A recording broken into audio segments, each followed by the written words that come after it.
Here, there are a lot of people who are involved within speaking at this conference who have been on the front lines of one of the most important fights of our lives, and that's against the extraction of fossil fuel industry.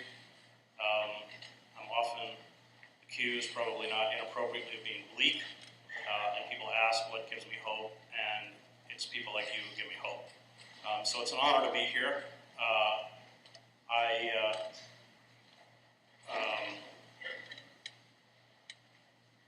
I'm a father of 4 children, and much of what I do in my life is centered around the attempt by these forces to rob them of a future. And this really has come down to the fight of our lives. If we don't radically reconfigure our relationship to each other and to the planet, we are going to very soon have to begin to discuss the extinction of the human species itself.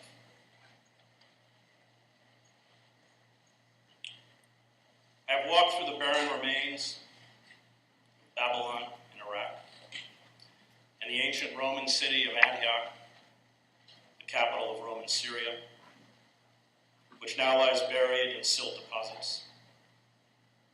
I have visited the marble ruins of Leptis Magna, one of the most important agricultural centers in the Roman Empire, now isolated in the desolate drifts of sand southeast of Tripoli. I've climbed at dawn of the Mayan temples in Tikal, while flocks of brightly colored toucans leapt through the jungle foliage below. I've stood amid the remains of the ancient Egyptian city of Luxor along the Nile, looking at the statue of the great pharaoh Ramses II lying in pieces on the ground, with Percy Shelley's poem Ozymandias running through my head. My name is Ozymandias, King of Kings. Look on my works, ye mighty, and despair. Nothing beside remains. Round the decay of that colossal wreck, boundless and bare, the lone and level sands stretch far away. Civilizations rise, decay, and die. Imperialism, like colonialism, consumes itself. Time, as the ancient Greeks argued, for individuals and for states, is cyclical. As civilizations become more complex, they become inevitably more precarious. They become increasingly vulnerable. And as they begin to break down, there is a strange retreat by a terrified and confused population from reality, an inability to acknowledge the self-evident fragility and impending collapse. The elites at the end speak in phrases and jargon that do not correspond to reality. They live isolated in guarded compounds, whether at the court at Versailles, the Forbidden City, or our modern palatial estates. The elites indulge in unchecked hedonism, the accumulation of greater and greater personal wealth, and extravagant consumption. And they are deaf to the mounting suffering of the masses that are repressed with greater and greater ferocity.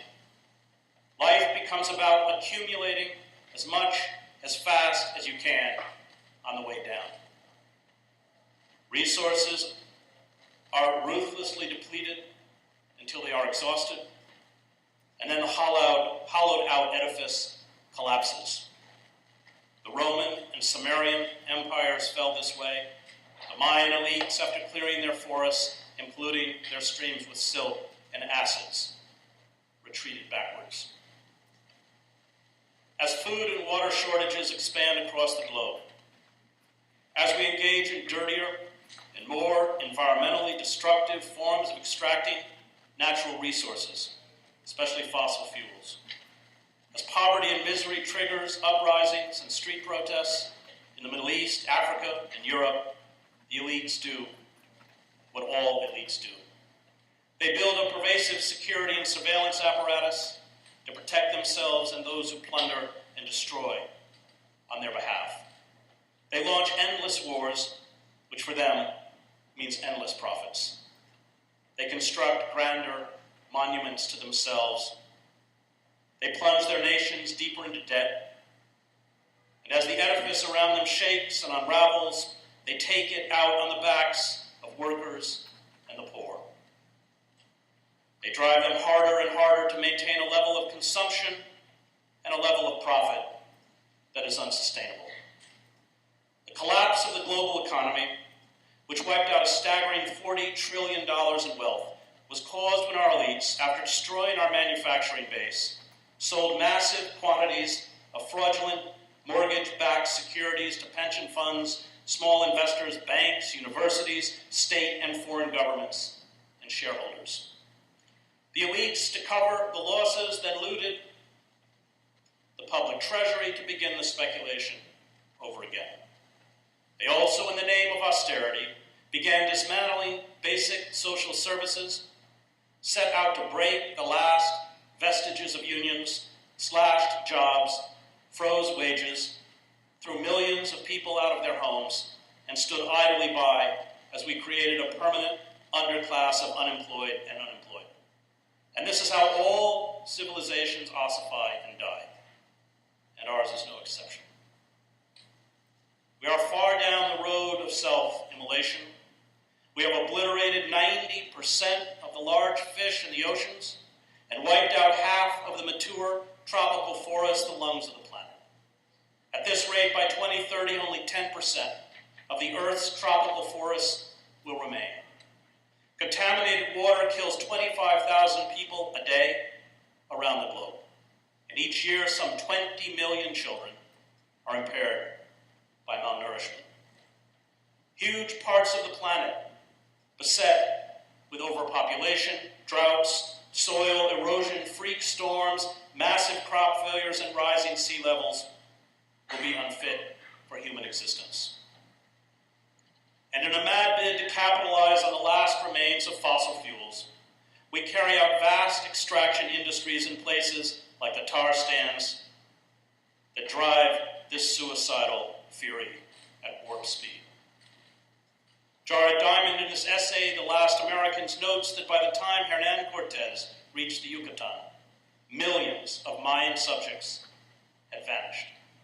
Why, Diamond writes, did the kings and nobles not recognize and solve these problems?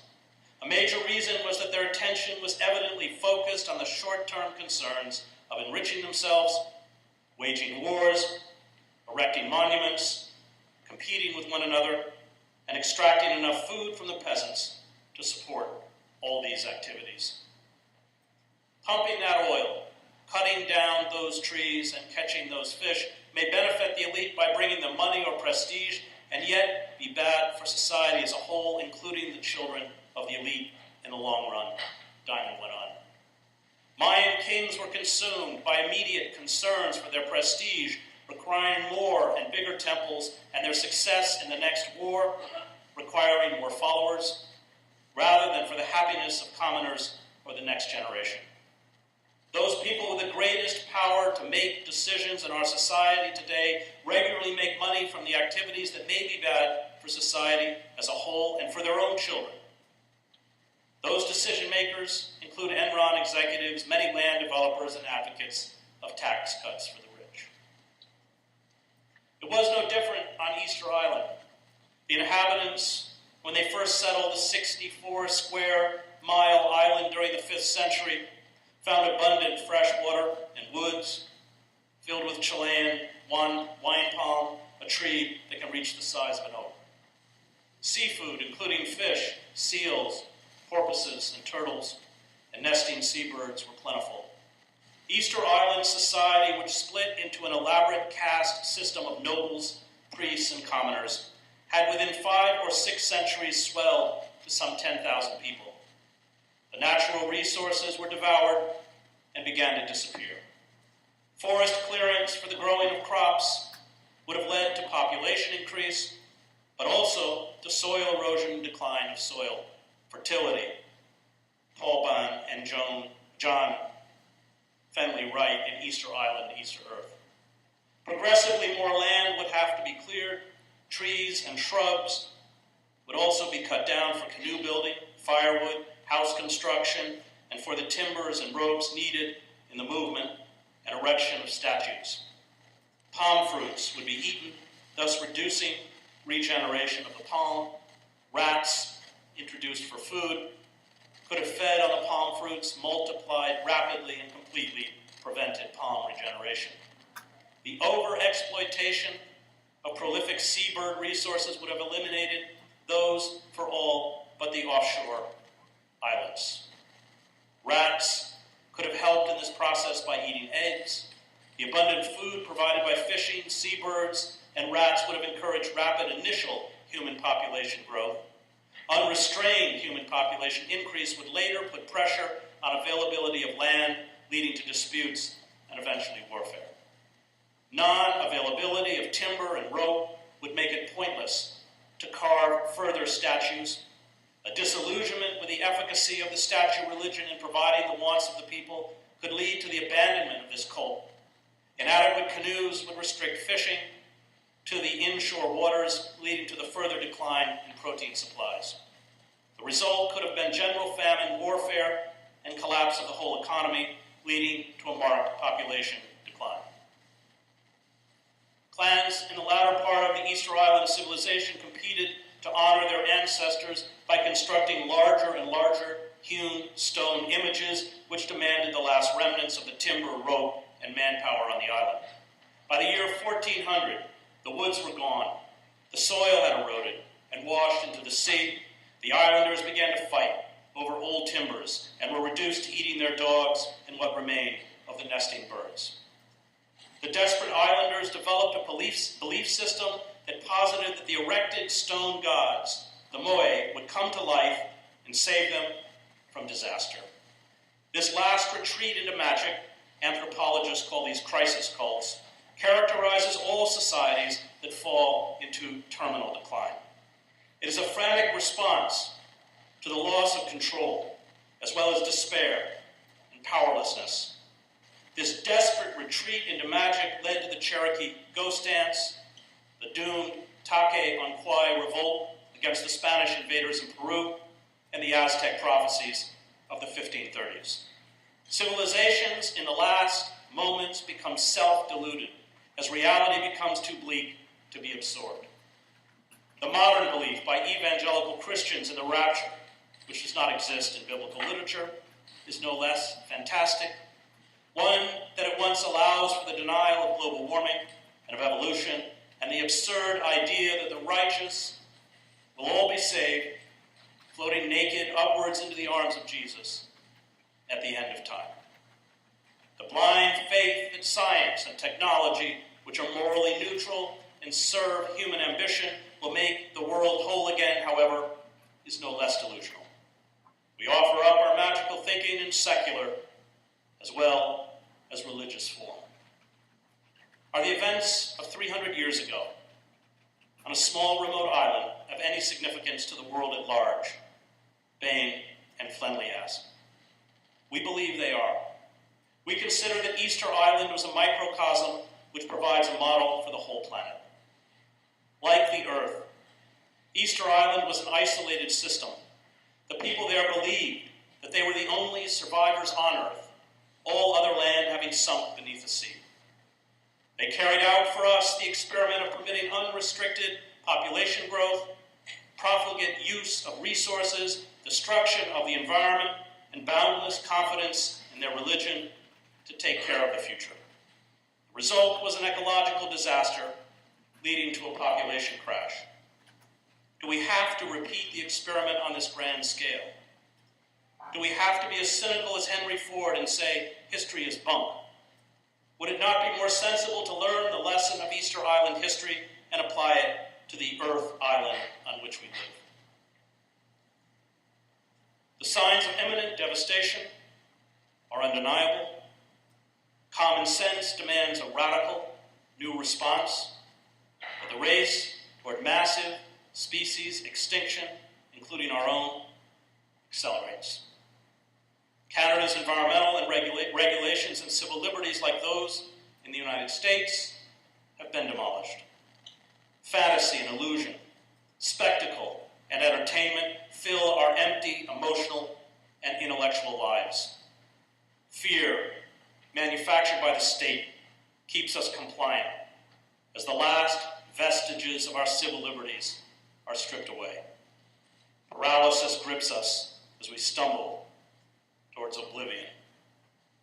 As Sigmund Freud grasped and beyond the pleasure principle and civilization and its discontents, human societies are as intoxicated and blinded by their own headlong rush toward death and destruction as they are by the search for erotic fulfillment. The global economy is built on the erroneous belief that the marketplace, human greed, should dictate human behavior and how we organize societies. It posits that economies can eternally expand. It assures us that the ecosystem can continue to be battered by massive carbon emissions without major consequences. It promises that there will always be plentiful and cheap oil. And its systems of propaganda and education, where universities churn out technically proficient systems managers trained only in how to maintain and perpetuate global capitalism, reflect back to us these absurdities. The inability to confront simple truths about human nature and the natural world, the failure to question predatory economics, leaves us unable to articulate new social, economic, and political paradigms. But when civilizations die, it is not only a physical collapse. It is an intellectual and a moral collapse. The sacred is defiled, the common good is abandoned, wisdom is ignored and ridiculed. Reverence is lost. Cult of the self becomes paramount. Hedonism, or what in our society is called personal happiness, becomes the single obsessive goal of existence. And it is achieved at the expense of someone else. It is our right, and as we pursue happiness, in essence adopting the demented mantra fed to us by global capitalism, we too become predators. And this is by design. The Mayan elite became at the end, as the anthropologist Ronald Wright notes in A Short History of Progress, extremists or ultra-conservatives squeezing the last drops of profit from nature and humanity. Oligarchs, as Aristotle, Machiavelli, Alex de Tocqueville, Adam Smith, and Karl Marx knew, are schooled in the mechanisms of manipulation, subtle and overt repression and exploitation to protect their wealth and power. Foremost among their mechanism is the control of ideas. Ruling elites ensure that the established intellectual class is subservient to an ideology, in this case, neoliberalism and globalism, that justifies their exploitation of human beings and their unchecked greed. For our misery is their paradise. The ruling ideas are nothing more than the ideal expression of the dominant material relationships, Marx wrote, the dominant material relationships grasped as ideas. The blanket dissemination of the ideology of neoliberalism through the media, academia, systems of entertainment, and even religious creeds, such as those peddled by the Christian right, along with the purging, especially in academia and the press, of critical voices, have permitted our oligarchs to orchestrate the industrial world's largest income inequality gap and normalize the exploitation of the global poor, especially poor people of color. It is not simply that 1% control a quarter of the nation's income in the United States. It is not simply, as Joseph Stiglitz points out, that they have the best houses, the best educations, the best doctors, and the best lifestyles. But they have effectively built systems of indoctrination that determine how we view the world.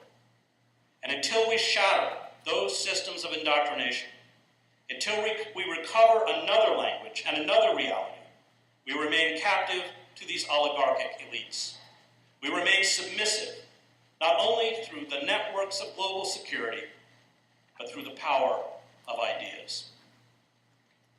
And these ideas have infected the left as effectively as they have infected the mainstream society. The reconfiguration of spirituality to ask, how is it with me, replicates the narcissism of the wider culture. The misuse of identity politics as a form of anti-politics, as if electing a woman president who wages endless war and sends out fleets of militarized drones, who is in the pocket of Wall Street and the fossil fuel industry, and who has no intention of reversing the eradication of our civil liberties, is somehow an improvement over a black president who did the same thing. This is not to deny the pervasive racism and sexism that subjugates people of color and women, but to recognize that identity politics has been cynically manipulated by the power elites to refuse to actually redistribute power to the oppressed, and in particular, poor people of color, and perhaps especially women. The shining example of the sickness of a predatory society revolves around the issue that caused some controversy around my talk: the global trade in prostituted girls and women, and the explosion of pornography that attempts to eroticize the domination, torture, and physical abuse of girls and women. Civilizations in decline, from Caligula's Rome to the decadence at the end of the Ottoman and the Austro-Hungarian empires, always become hypersexualized and depraved. The primacy of personal pleasure, obtained at the expense of others, especially the weak, is the defining characteristic of a civilization in its death throes. I spent 2 decades as a reporter covering conflicts, many of them centering around the domination of natural resources in Latin America, the Middle East, Africa, and the Balkans. The only group wars produce in greater numbers than prostituted girls and women are killers, refugees, and corpses. I was with Marine Corps units that were soon to be shipped to the Philippines, where they would pick up prostituted Filipino women in the bars they referred to as LBFMs, little brown fucking machines, a phrase first coined by the U.S. occupation troops that arrived in 1898 in the Philippines.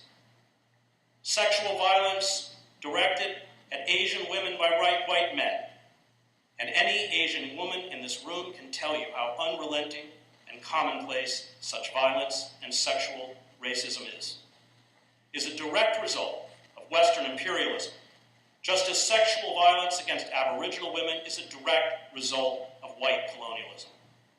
And the same behavior is found on the outskirts of the massive extraction industries that often spawn the wars I covered in places like the Congo.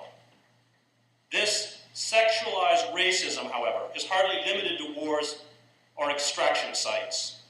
It is the driving force behind the millions of first world male sexual tourists that go to the developing world, as well as those who seek out poor women of color, who are trafficked to Canada and within Canada. Some of these women, some of those who engage in this violence and sexualized racism against women, are within a few blocks of where I am speaking tonight. Edward Said defined sexual exploitation as a fundamental feature of Orientalism, which he said was a Western style for dominating, restructuring, and having authority over the Orient. Orientalism, Said wrote, views itself and its subject matter with sexist blinders. The local women are usually the creatures of a male power fantasy. They express unlimited sensuality. They are more or less stupid, and above all, they are willing. Moreover, he went on, when women's sexuality is surrendered, the nation is more or less conquered. The sexual conquest of indigenous women, Said points out, correlates with the conquest of the land itself. Extraction industries like wars empower a predominantly male, predatory population that is engaged in horrific destruction and violence. Wars and extraction industries are designed to to extinguish all systems that give life: familial, social, cultural, economic, political, and environmental. And they require the obliteration of community and the common good. How else could you get, as is now happening, dragline operators in southern West Virginia to rip the tops off the Appalachian Mountains to get at coal seams, as they turn the land they grew up in, and often their ancestors grew up in, into a fetid, toxic wasteland where the air, soil, and water will be poisoned for generations. These vast predatory enterprises hold up the possibility of personal wealth, personal advancement, and personal power at the expense of everyone and everything around you. They create a huge, permanent divide between the exploiters and the exploited, one that is rarely crossed. And the more vulnerable you are, the more the jackals appear around you to prey on your afflictions. Those who suffer most are children, women, and the elderly. The children and the elderly because they are vulnerable, the women because they are usually left to care for them. One of the most poignant scenes in West Virginia, when Joe Sacco and I did our book, Days of Destruction, Days of Revolt, was in the nurse's office of elementary schools where the children kept their rows of little inhalers so they could breathe. Sexual abuse of poor girls and women expands the divide between the predators and the prey, the exploiters and the exploited. And in every war zone, like every boomtown that rises up around extraction industries, you find widespread sexual exploitation by bands of men. And this is happening at this moment in the boomtowns rising up around the fracking industry in North Dakota. Downtown San Salvador, when I was there during the war, was filled with streetwalkers, massage parlors, brothels, and nightclubs, where girls and women, driven into the urban slums and refugee camps because of the fighting in their rural communities, bereft of their homes and safety, cut off from their families, were being pimped out to the gangsters and the warlords. And I saw the same exploitation when I reported from Syria, Sarajevo, Belgrade, Nairobi, the Congo, where the Congolese armed forces routinely raped and tortured girls and women. Near Anvil's Dekalushi copper mine, as well as Djibouti, where girls and women refugees from the fighting in Ethiopia were herded by traffickers into a poor neighborhood that was an outdoor market for human flesh. I know war's peculiar culture, and sexual slavery, and not incidentally pornography, is always one of war's most lucrative industries. And this is not accidental. For war, like the destruction of the planet for plunder, is also a predatory endeavor. It is a denial of the sacred. It is a turning away from reverence. Human beings, like the earth itself, become objects to destroy or gratify, or both. They become commodities that have no intrinsic value beyond a monetary value. The pillage of the earth, like war, is about lust, power, and domination, and this is almost always male domination. The violence, plunder, destruction, forced labor, torture, slavery, and yes, prostitution, are all part of unfettered capitalism, a single evil. And we will stand united or divided against this evil. To ignore some of the oppressed, to ignore parts of this evil, to say that some forms of predatory behavior are acceptable and others are not, is to ignore all of the oppressed. And it will render us powerless before this evil. Their goal is to keep the oppressed divided, and they are doing a very good job.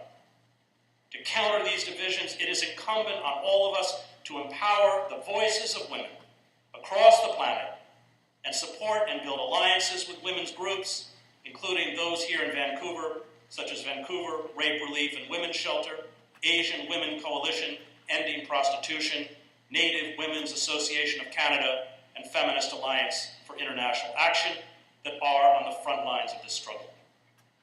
And yet, on this issue, we must start neither from capitalism or environmental degradation, but from the plaintive cry of the oppressed, those women and girls who are subjugated by male violence. While capitalism exploits racism and gender inequality for its own ends, while imperialism and colonialism are designed to reduce women in indigenous culture to sexual slaves, racism and gender equality exist independent from capitalism. And if not consciously named and fought, it will exist even if capitalism is destroyed. This struggle for liberation of women, which goes beyond the goal of dismantling corporate capitalism, asks important and perhaps different questions about the role of government and the use of law. Women who engage in the struggle for liberty across the globe need laws and effective policing to stop from being blackmailed, bullied, denied access to cash and to resources that sustain life, especially as they are disproportionately left with the care of the sick, the young, the old, and the destitute. It is male violence against women that is the primary force used to crush the global collective revolt of women. And male violence against feminists who seek a more peaceful, egalitarian, and sustaining world is pervasive, even in Vancouver. To challenge prostitution, to challenge objectification, to challenge hypersexualization of women is to often be threatened with rape.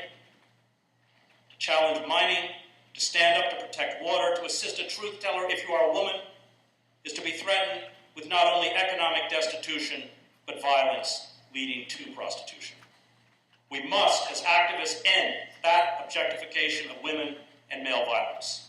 If we do not, we will never have access to the ideas and leadership of women, and in particular women of color, which is essential to creating an inclusive vision for a better future.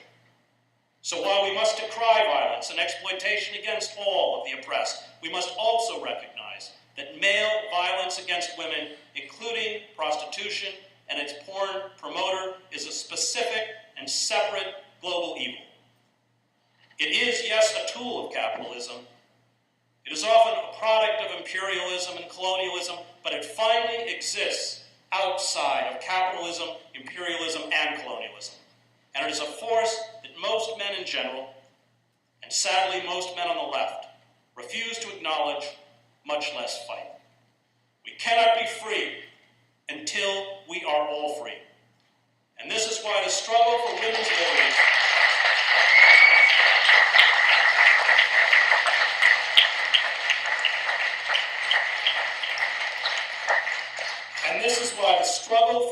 liberties is absolutely crucial to our movement.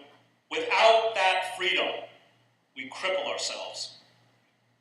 If you want to understand what it is like to be prostituted, you can read the passage in my book, War is a Force That Gives Us Meaning, where I interview Muslim girls and women who were forced into Serbian brothels and rape camps, usually after their fathers, husbands, and brothers were executed.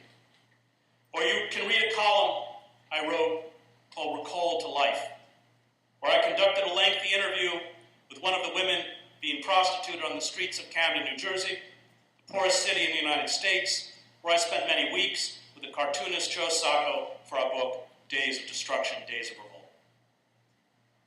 They'd suck your dick for a hit of crack, Christine Pagano says in the article, adding the men refused to wear condoms. Camden was like nothing I had ever seen before. The poverty is so bad, people rob you for $5, literally for $5. They would pull a gun on you for no money.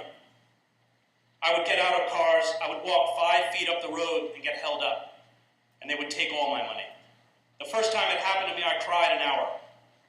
You degrade yourself, you get out of the car, and some guy pulls a gun on you. I gave up on everything at that point. I wanted to die, she says. I didn't care anymore. All the guilt and the shame, and leaving my son, not talking to my son, not talking to my family. The last time was the most brutal, she says. It It was on Pine Street, near the off-Broadway lounge. There's weeds on the side. I never took tricks off the street. They had to be in cars, but I was sick. I was tired. A man on the street had offered her $20 for oral sex, but once they were in the weeds, he pulled out a knife. He told her if she screamed, he would kill her. When she offered some resistance, he stabbed her. He was trying to stab me in my vagina, she says. He stabbed her thigh. It's kind of bad because I never ended up doing anything about it. It ended up turning into a big infection. He made me hold his phone that had porn on it, she said. He never really pulled his pants all the way down. And at this point, I'm bleeding pretty badly. I'm lying on glass outside of this bar. I had little pieces of glass in my back. I remember being really scared. Then it just got to the point where I was numb. I asked him if he could stop at one point so I could smoke a cigarette. He let me. I got up. I got him to put the knife down because I was being good and listening to him. He stabbed the knife in the dirt. He said, "Just so you know, I can pick it up at any point." I think in his head, he thought that I was scared enough. In my head, I was trying to figure out how the hell I was going to get out of there. And it occurred to me, one of the things he kept asking me to do was lick his butt. And he was getting off on this. The last time he turned around and asked me to do this, I pushed him. I had myself set up to get up. She ran naked into the street. The commotion attracted the police. A passerby gave her a shirt to cover her up. At 5 feet, 5 inches tall, she weighed 86 pounds. Her skin was gray. Her feet were so swollen. She was wearing size 12 men's slippers.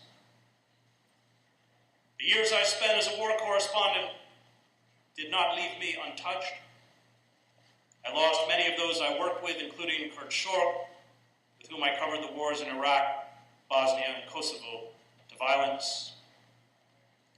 I was captured and taken prisoner in Basra during the Shiite uprising following the Gulf War and ended up in the hands of the Iraqi secret police.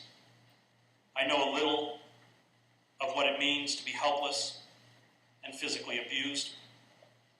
And after Saddam Hussein drove the Kurds out of northern Iraq, my translator, a young woman, disappeared in the chaotic flight. It took me weeks to find her. And when I did, she was being pimped out, numb with trauma. The moment when I found her and the sobs she shed would cure anyone of the notion that selling your body for sex is like trading a commodity on the stock market. Think for a moment about your own bodies. Imagine what it would be like, as it was like for her, to every day, over and over, have your mouth, your vagina, and your rectum penetrated by strange men who called you bitch, slut, cunt, and whore, who slapped and hit you, and who then paid your pimp, who also beat you, for the transaction. This is not sex. And this is not sex work. It is gang rape. Some of the organizers of this conference sent a note before I arrived commenting on my condemnation of prostitution in my column, The Whoredom of the Left, saying that prostitution was, quote, complex and multifaceted. The note went on to assure participants in the conference that the Institute of Humanities did not, quote, take sides in this difficult and extremely contentious debate. But there's nothing complex or multifaceted about prostitution, not when you strip it down to a brief and brutal act of physical violence. It turns you into a piece of meat. And it does not matter if this is in an alley or a hotel room. And the diseases, trauma, physical maiming, and injury, along with a shortened life expectancy, are all well documented in study after study of girls and women who are prostituted. Prostitution fits perfectly into the paradigm of global capitalism.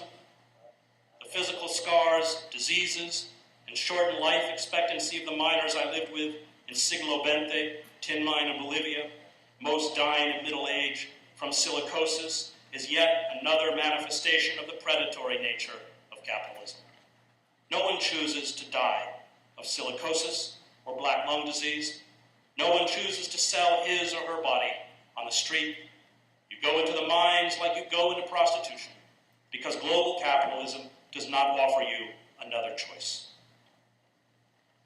In Canada, young women and girls of Native descent are forced into street prostitution in numbers far disproportionate to white women. Summer Rain Bentham of the Squamish Nation, who lived and worked in the downtown East Side, told me. Our lives are deemed less valuable because the Western world has decided that we are worthless. These racist views create a hierarchy based on race, even within prostitution itself, for women. This means some women are indoors in strip clubs or agencies. Sometimes she might be educated, and in some cases she might actually believe she has another option other than prostitution. Thank you very much. This racist hierarchy leaves Aboriginal women on the bottom. In this case, in the survival prostitution with no choices, experiencing a level of violence that is hard to fathom or comprehend. Violence that will never leave her, and that is perpetuated by men not only because we are women, but because we are Native women. It is men's privilege, power, and entitlement in the world that keeps women entrenched in prostitution. It is men who benefit from Native women continuing to be at the bottom. Prostitution is not what most women who have ever been prostituted or women who have never faced being prostituted would choose to do. Prostitution is not what we want for any woman or girl. We are called to build a world where all people have the opportunity to choose security, safety, and well-being over jobs that leave them traumatized, sick, maimed, and destroyed. I don't see the point of this fight if that is not our goal. Sexual violence and sexual submission cannot be set apart. Although the traffickers, pimps, brothel, massage parlor owners, Johns, and their apologists would like us to do so. From unfettered capitalism and the legacy of colonialism and imperialism. It is an integral piece of a world where wholesale industrial slaughter kills hundreds of innocents in Gaza and over 1 million innocents in Iraq and Afghanistan, where the mentally ill are thrown onto streets, where a country like the United States warehouses 2.3 million people, mostly poor people of color, 25% of the world's prison population in cages for decades, where life for the working poor is one long emergency. It is all one world. It is all one system, and this system in its entirety must be overthrown and destroyed if we have any hope of enduring as a species. It is not accidental that the Abu Ghraib images that were released in the hundreds that remain classified resemble stills from porn films. There is a shot of a naked man in the few photos that were leaked, kneeling in front of another man as if performing oral sex. There is a photo of a naked man on a leash held by a female American soldier. There are photos of naked men in chains. There are photos of naked men stacked, one on top of the other in a human pile on the floor, as if in a prison gangbang. And there are hundreds more classified photos that purportedly show forced masturbation by Iraqi prisoners and the rape of prisoners, including young boys, by U.S. soldiers. Many schooled in these techniques in our vast system of mass incarceration. The sexualized images reflect the racism, callousness, and perversion that runs like a raging undercurrent through our predatory culture. It is the language of absolute control, total domination, racial hatred, and fetishistic images of slavery and humiliating submission. It is a world without pity. It is about reducing human beings to commodities, to objects. And it is part of a cultural malaise that will kill us as assuredly as the continued exploitation of the tar sands. The object of our corporate culture, neoliberal ideology, imperialism, and colonialism is to strip people of their human attributes. Our identity as distinct human beings must be removed. Our history and our dignity must be obliterated. and the First Nations communities have waged a valiant struggle against this process for generations. The goal is to turn every form of life into a commodity to exploit, and girls and women are high on the list. In my book, Empire of Illusion, I devote a chapter, the longest chapter in the book, to pornography, which is in essence filmed prostitution. In porn, a woman is not a person but a toy, a pleasure doll. She exists to gratify what any male determines gives him pleasure. She has no other purpose. Her real name vanishes. She adopts a cheap and vulgar stage name. She becomes a slave. She is filmed being degraded and physically abused. She is filmed being tortured, and the majority of those tortured in pornography are Asian women. This film is sold to customers. The customers are aroused by the illusion that they too can dominate and abuse women. Absolute power over another, as I saw repeatedly in the wars I covered, almost always expresses itself through sexual sadism. And this is why rape, porn, and prostitution by women by men is so prevalent in war, just as it is in mining camps, oil fields, the tar sands, and other extraction industries. Colonialism along with imperialism, or capitalism along with imperialism and colonialism, its natural extension, is perpetuated by racist stereotypes.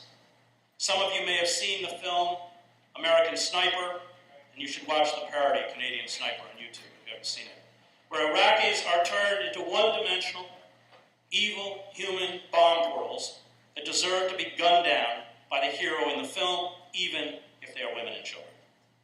Those who set out to destroy another people in their land, whether in Iraq or the territories of the First Nations, must dehumanize who live on, nurture, and love that land. This dehumanization is used to justify domination. Imperialism, like colonialism, depends on racial stereotypes, including sexualized racism and the forced prostitution of women of color, to annihilate the culture, dignity, and finally resistance of indigenous populations. And this has been as true in Canada as it has been in Africa, Asia, Latin America, and the Middle East. Indigenous traditions and values are portrayed as primitive and worthless.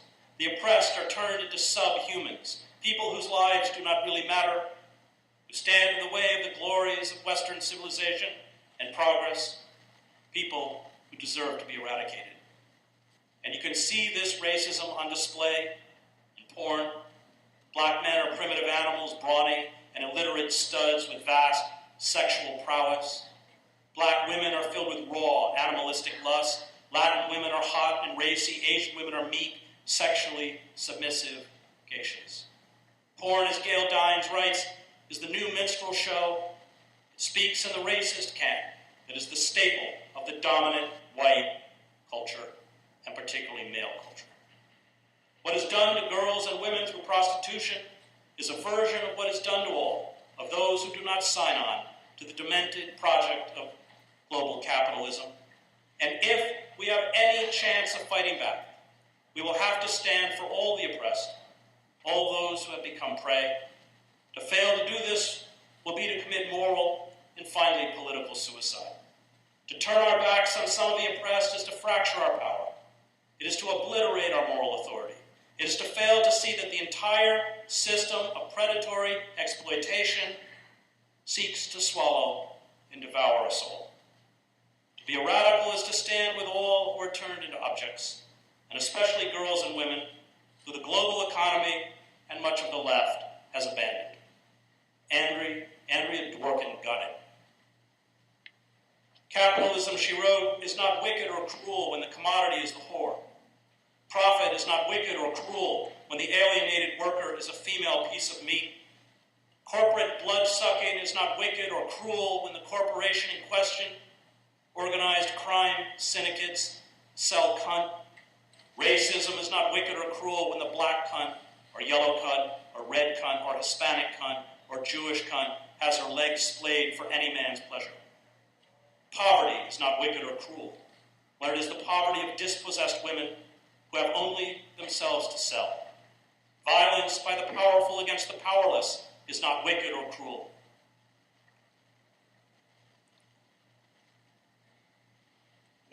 call sex.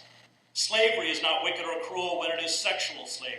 Torture is not wicked or cruel when the tormented are women, whores, cunts.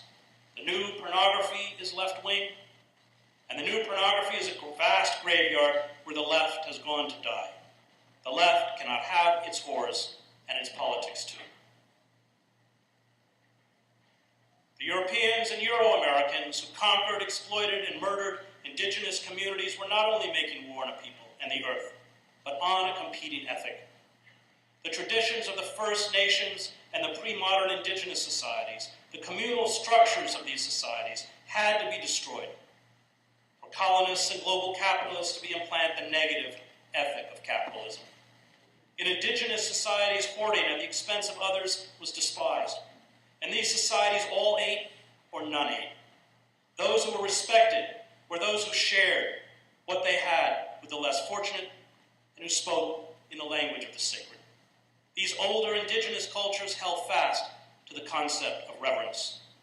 It is the capacity to honor the sacred, including the sacredness of all life, and here I speak as a vegan and include animals, which capitalism, colonialism, and imperialism seeks to eradicate. We need to listen to women, and especially indigenous women, as we seek to recover this older ethic. They treat Mother Earth like they treat women, Lisa Bruner, the program specialist for the National Indigenous Women's Resource Center, said. They think they can own us, buy us, sell us, trade us, rent us, poison us, rape us, destroy us, use us as entertainment, and kill us. I'm happy to see that we are talking about the level of violence that is occurring against Mother Earth because it equates to us, women. What happens to her happens to us. We are the creators of life. We carry that water that creates life just as Mother Earth carries the water that maintains our life. So I'm happy to see our men standing here, but remind you that when you stand for one, you must stand for the other. The earth is littered with the physical remains of past empires and civilizations, ruins that cry out to us about human folly and hubris. We seem condemned as a species to drive ourselves into extinction, although this moment appears to be the denouement to the whole sad show of settled, civilized life that began some 5,000 years ago. There is nothing left on the planet to seize. We are spending down the last remnants of our natural capital, including our forests, fossil fuel, air, and water. This time collapse will be global. There are no new lands left to pillage, no new peoples to exploit. Technology, which has obliterated the constraints of time and space, has turned our global village into a global death trap. The fate of Easter Island will be writ large across the vast expanse of planet Earth. The ethic peddled by capitalists and imperialist elites, the cult of the self, the banishing of empathy, the belief that violence can be used to make the world conform, requires the destruction of the communal and the destruction of the sacred. This ethic, if not broken, will mean the end of not only human society, but finally the human species. The elites who orchestrate this pillage, like the elites who pillaged other parts of the globe in the past, probably believe they can outrun their own destructiveness. They think that their wealth, privilege, and gated communities will save them. Or maybe they do not think about the future at all. But the death march they have begun, the relentless contamination of air, soil, and water, the physical collapse of communities, and the eventual exhaustion of coal and fossil fuel themselves, will not spare them or their families, although they may be able to hold out a little longer in their privileged enclaves than the rest of us. They too will succumb to the poisoning of the natural elements, the climate dislocations, the freak weather caused by global warming, the spread of new deadly viruses, the food riots and huge migrations that have already begun, as the desperate flee from flooded or drought-stricken pockets of the earth. predatory structures of capitalism, imperialism, and colonialism will have to be destroyed. The earth and those forms of life that inhabit the earth will have to once again be revered and protected. This means including a very different vision of human society. It means rebuilding a world where domination and ceaseless exploitation is a sin, and empathy, especially for the weak and the vulnerable, including the planet itself, that has long given us life, is held up as the highest virtue. It means recovering the capacity for all, for reverence, for the sources of life. Once we stand up for this ethic, once we include all people, including girls and women as an integral part of this ethic, we can build a resistance movement that can challenge the corporate forces that, if left in power, will extinguish us all. Thank you.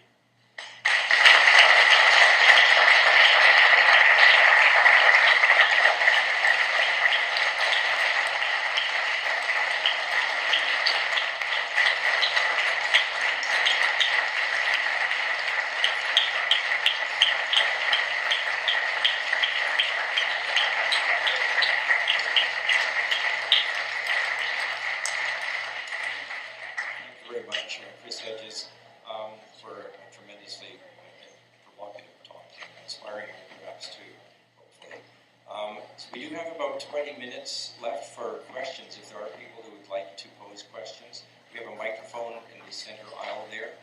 I think given Chris Hedges' suggestion that we ought to listen especially to the voices of women and Indigenous women, I wonder if there's any Indigenous women who would like to lead off the questioning, or any. If not, if you just line up there. If there's somebody who physically can't get to the microphone, just put up your hand. I think we have a mobile mic here. Okay, so if you could please just keep your question or comment, concise and relevant to the topic, that would be much appreciated. Thank you.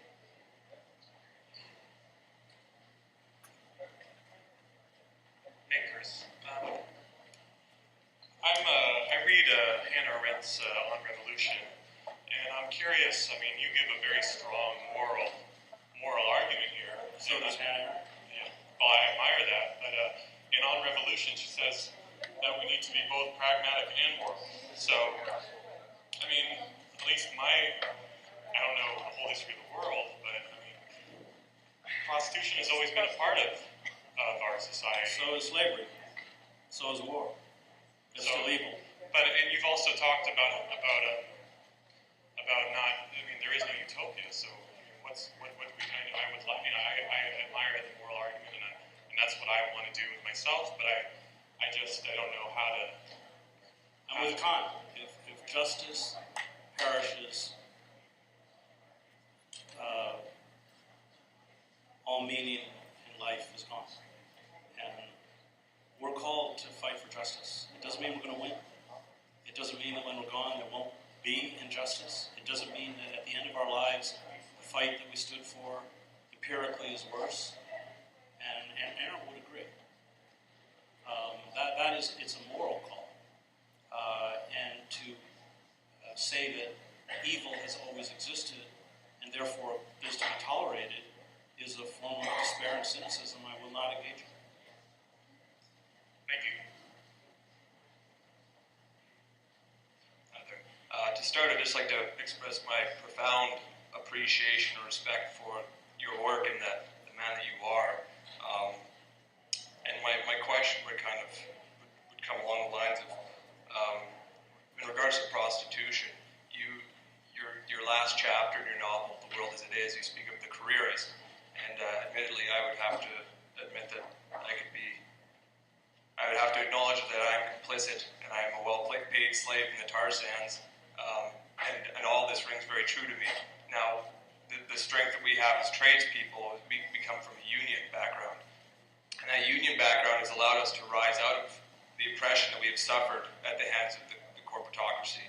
Now, with that, I think we would be remiss not to afford that to prostitutes as well. I completely agree that with everything that you've said and all your work, but to say that we have to take this stand would be so strong that how do we change and to turn this ship around? Would you not agree that we have to approach it in stages, and those stages may start with the unification of the prostitute movement. Well, the trafficking of human beings is hardly limited to sexual slavery. It is across the globe. It's in the produce fields of the United States. It's in the garment industry. And the trafficking of human beings reduces human beings to objects. It denies their humanity, their dignity, their agency. And, it's no less unacceptable to physically abuse and exploit a woman in a sweatshop in Bangladesh than it is within the sex trade industry. It's all wrong, and it all has to be fought. And I think the failure on the left, one of the things that, as a reporter, I'm not interested in speaking with the exploited. For whatever reason, and they're often complex, a small group of people who are pushed out, women who have done this, are essentially serving as a mask for the engines behind them, the traffickers, the pimps, the massage, and they don't show their face because, as a reporter, I've been around them, and they're gangsters, and they're thugs, and they're criminals, and you'll never see their face. No, absolutely, and that is the whole point. We don't need to see their face, and if we are, we should see their face. Oh, of course, but I agree completely. But by allowing them to unionize and to bring it the first stage, I agree with you completely. But the first stage is to admit that we have a problem, and to admit that we have a problem and accept that, and bring it to the forefront. Well, I mean, there's just innumerable studies that prostitution is not like working in the garment industry. Okay. I mean, the average life expectancy in some studies is 34. People suffer lifelong physical illnesses, abuse. It's not like it's not like another industry. And I'm the wrong person to stand here and speak about it. There are women, who can, if you want, can come up and tell you. But to somehow equate it as another profession is to deny the reality of what it is. Very, very much so. I appreciate your answer. Thank you for your time. Hi, I'm Shan Lanaway. I'm an elementary school teacher from the Kootenays, and I've dedicated my life to working for equality as a feminist, and I'm so glad to finally see a middle-aged white man speak and do what you're doing, so thank you.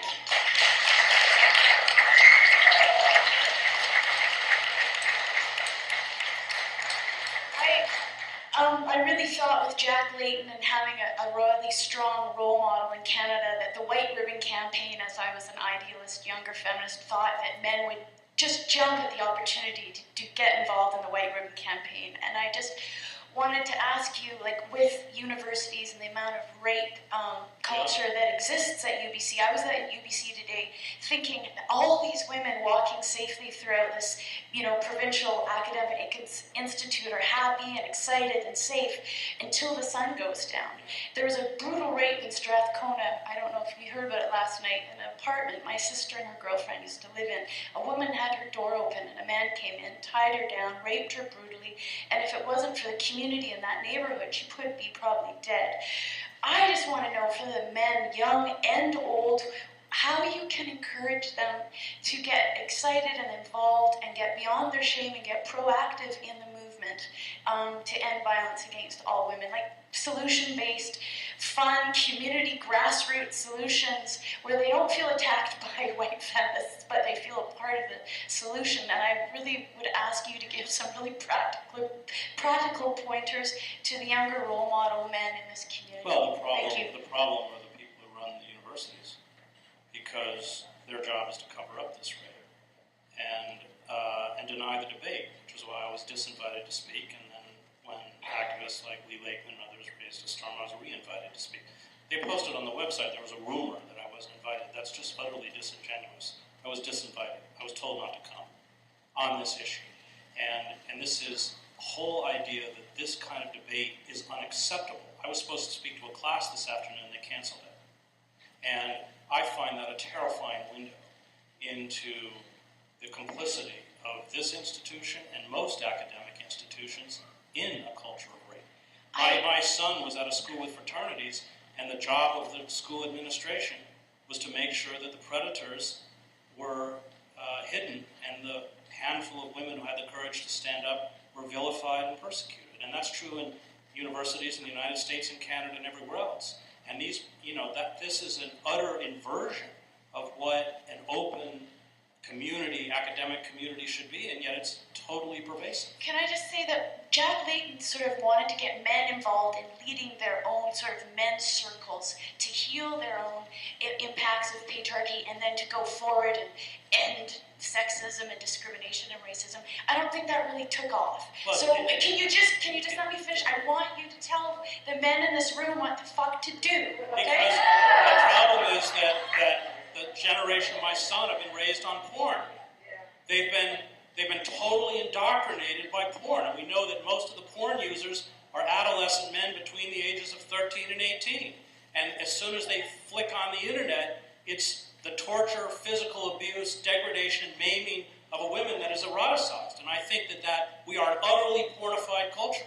And I think that the root of it, I don't want to say anything in front of Lee Lakeman because I'm not as smart as Lee Lakeman, but the whole culture has been desensitized and violence has been eroticized. And as I mentioned before, within porn, all of the women are reduced to degrading racial stereotypes. And porn is pervasive. It's utterly pervasive. And that's, for me, I find it extremely frightening. Scrub's not Coniscleuch. I use my traditional name because we are on my traditional land, and as an Aboriginal woman who's grown up here in East Vancouver in the downtown East Side, my family's been in what is called the downtown East Side since the downtown East Side has existed. I have cousins and family members who have been prostitutes and drug addicts out on the street. I have family who have lived on the street. I have stood in showers with my family members when they came home from being raped and wouldn't go to the police because they knew that they wouldn't be protected. The mention of the brutal attack in Strathcona, it is beside my dad's house where it happened. One of the men who caught the rapist is my ex of 12 years who violently attacked and continues to harass me. The police tell me that it's my fault because I go there every day because my dad and my dog are there. The police tell me, as they did at the Shutdown Canada event where police shoved my own drum into my face and two cops backed him up to tell me that I deserved it. Now we're in a situation where somebody who did a heroic deed is being heralded as a hero when the same people who are heralding him as a hero completely deny and villainize me for what he did to me. And this is beyond complex. I have been hunted and preyed upon. I have been stalked. I have been held hostage. I have been called a princess. I have been offered $2. I have been offered $2,000 for a little bit of my time and for me to do something. A lot of what you say is the truth. But even more the truth is that the women in this room, whether you look like me or not, whether you're First Nations or not, you are the face of this truth. Your ancestors, as your moms, your nieces, your nephews, my nieces, I'm fighting to keep them out of downtown, but they've been down here, they're only 23, and they've had all their babies taken from them. And this is the truth of what happens. I don't know how I didn't end up as one of the women you speak about. And I don't want to be here sharing things that make me feel vulnerable and judged. Because I've been made to feel worthless and useless and less than human my entire life. And in the last 13 years, I've done a lot of work to recognize in myself and know in myself that that is not the truth. That for every woman in here, we have an inherent value.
inextricably connected to me. This is where we kind of differ in opinions, which I like to do. I like to see things from a different perspective. I don't mind healthy debate. It is all inextricably connected. When we see women, especially brown women, as having a value in being human, we are then able to stand united and protect this earth, because the earth is the mother of all of us. That's right.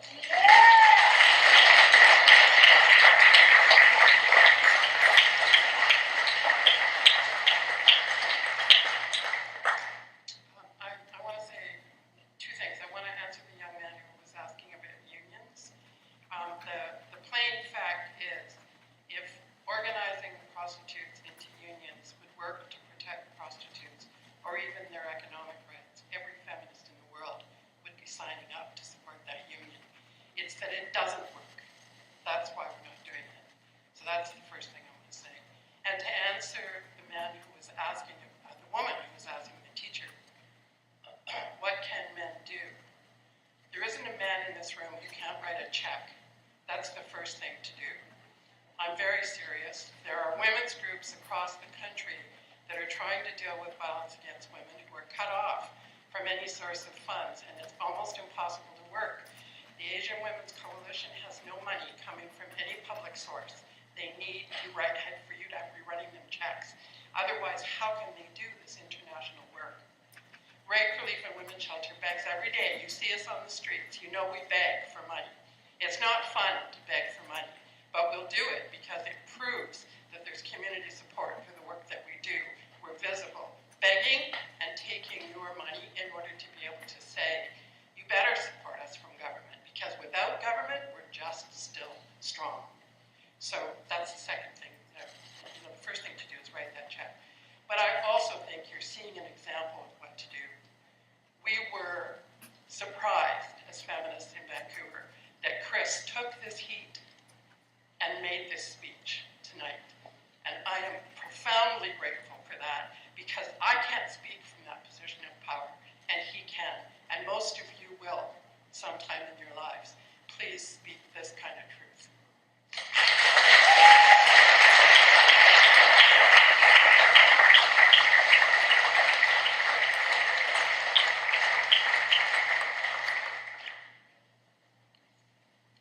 I feel very grateful to hear all the voices in the room, and for people that are speaking the truth. And I think that the woman just basically, if we have privilege in society, the best way to dismantle that is to take that privilege and share the excess, right? Write the check, give the money, take our time. Like, I'm a white male. I can walk into a warehouse, I can get a job and start working, right? Because they're going to look at me as a male and say, yeah, this guy can work. Whereas an equally able female-bodied person might not get that job. So definitely, we need to take what we have and give if we can.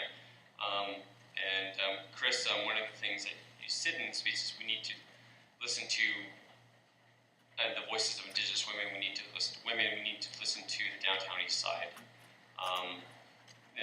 One thing, I don't want to speak for myself, but there were women of color and there were street workers protesting this event, and they had a different point of view, and they were giving out flyers with their own words, and they're not here, but I wanted to offer someone what they've said, because I think we can do is offer all voices. Why don't you read it, and if it's all right, it's not I shouldn't be here speaking.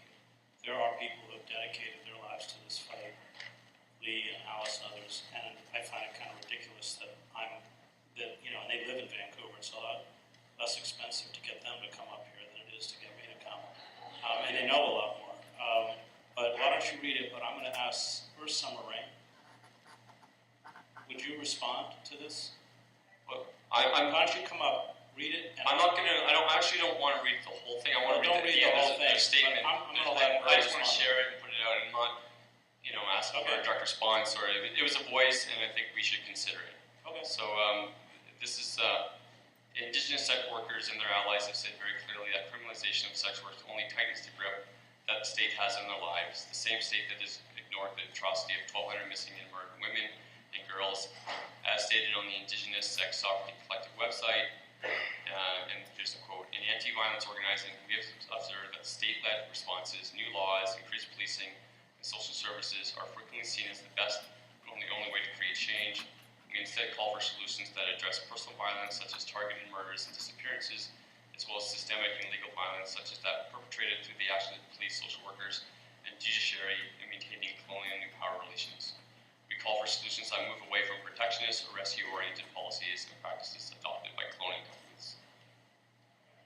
I'm going to let Summer Rain come up, and she's going to answer this.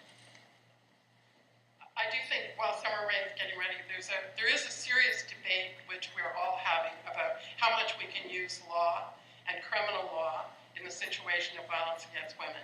That's a serious question.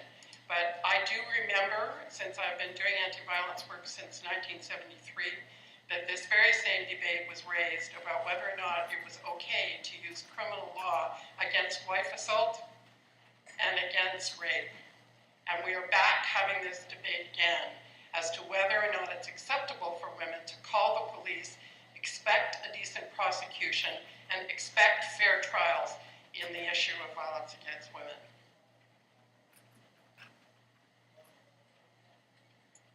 Good evening, my name is Summer Rain, and I do work at Vancouver Rape Relief and Women's Shelter. I'm also from the Squamish Nation. I grew up on the Capilano Reserve, and I spent most of my life in the downtown east side. I want to start with saying that in my teachings where I'm from, there's no such thing as prostitution. There's no word to describe prostitution in my traditional languages or in my traditional teachings, so I don't believe that prostitution has always existed. I believe prostitution came with the colonization of Aboriginal communities and peoples, and it started to form in the original form of the taking of farm wives. I don't disagree by any way, shape, or form that the state has absolutely ignored and not responded to the over 1,200 missing and murdered Aboriginal women, not only in Vancouver and Canada. The number is much larger across the world, so I don't believe that we actually have any disagreement about this.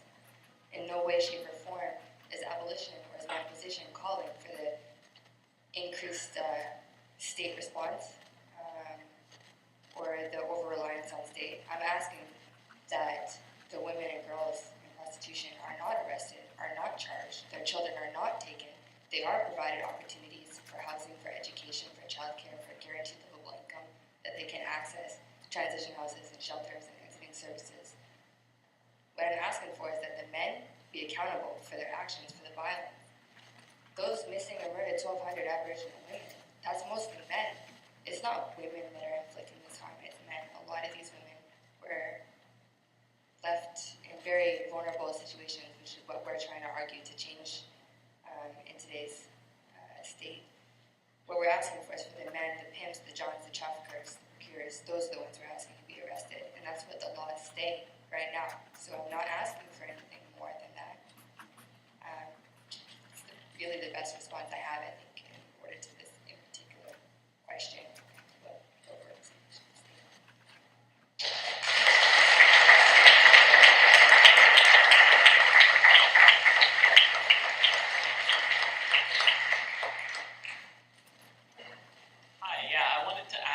About harm reduction specifically. My name is Mavidat. I volunteer with some organizations that try to advocate for harm reduction, for helping sex workers transitioning out of sex work, but also to survive and have assistance while they're working. Yeah, so I want to ask what because that seems to me where the frustration arises is rejecting approaches to sex work that take a harm reduction point of view, being vilified or put in the same category as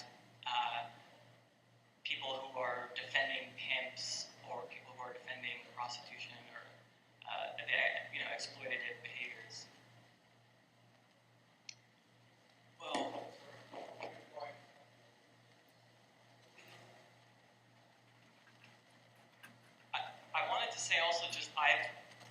personally decided to stop consuming porn just in the last week or so. And it's not for merely moral reasons, but the effect on my own psychology I feel is bad. There's a Reddit forum actually that's called Factstronauts, and it's all about men who have dedicated themselves to stopping consumption of porn. And so there's a funny pun there. And then also there was something else. There was a video by Russell Brand recently that was talking about giving up porn. Right. Somebody called Russell Brand Chris Hedges with jokes.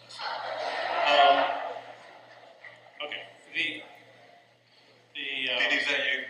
Let me just answer that question quickly. Can I just answer his question first, please?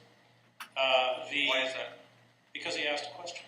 But you were asked to field two questions at once rather than... Oh, you want to do them both at the same time? All right. That's what he asked. I'm sorry.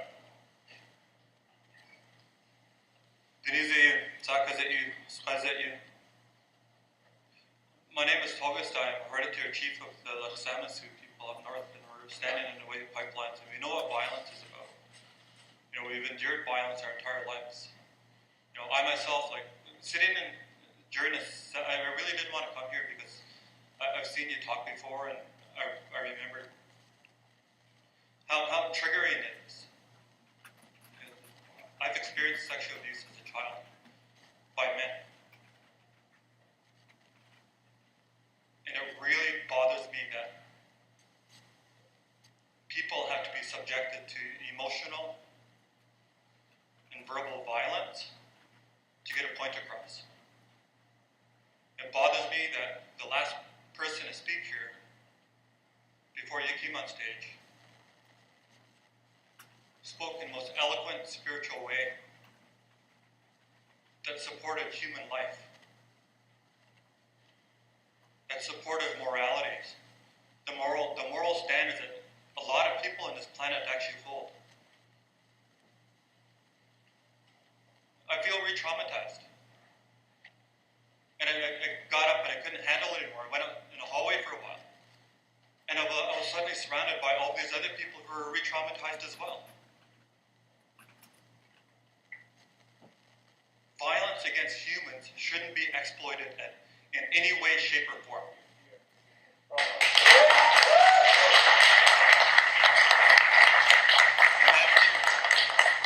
I'm asking the organizers, I'm not going to ask any questions because I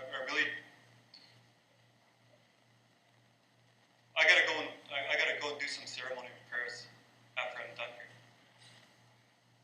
But I'm going to ask the organizers a question to please clean this room before we resume with the conference again in the morning.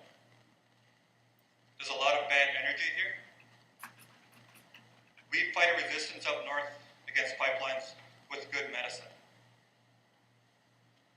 And right now, this room is filled with thick, dense, bad medicine. Spiteful medicine. I heard it on a podium. And we can't move forward with that. As respectful human beings who understand what our origins are, what our futures may look like, we can't look at it from a pessimistic perspective. We have to be brave and strong and walk forward with optimism and positivity. And that's not what I'm feeling right now. Now what's up?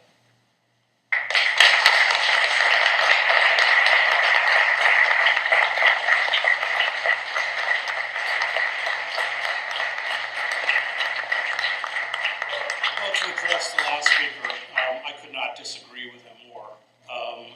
When you raise human suffering and you attempt people to build empathy for those who suffer, it's always painful and uncomfortable and difficult, not only on an emotional but an intellectual level, but it is about purging evil.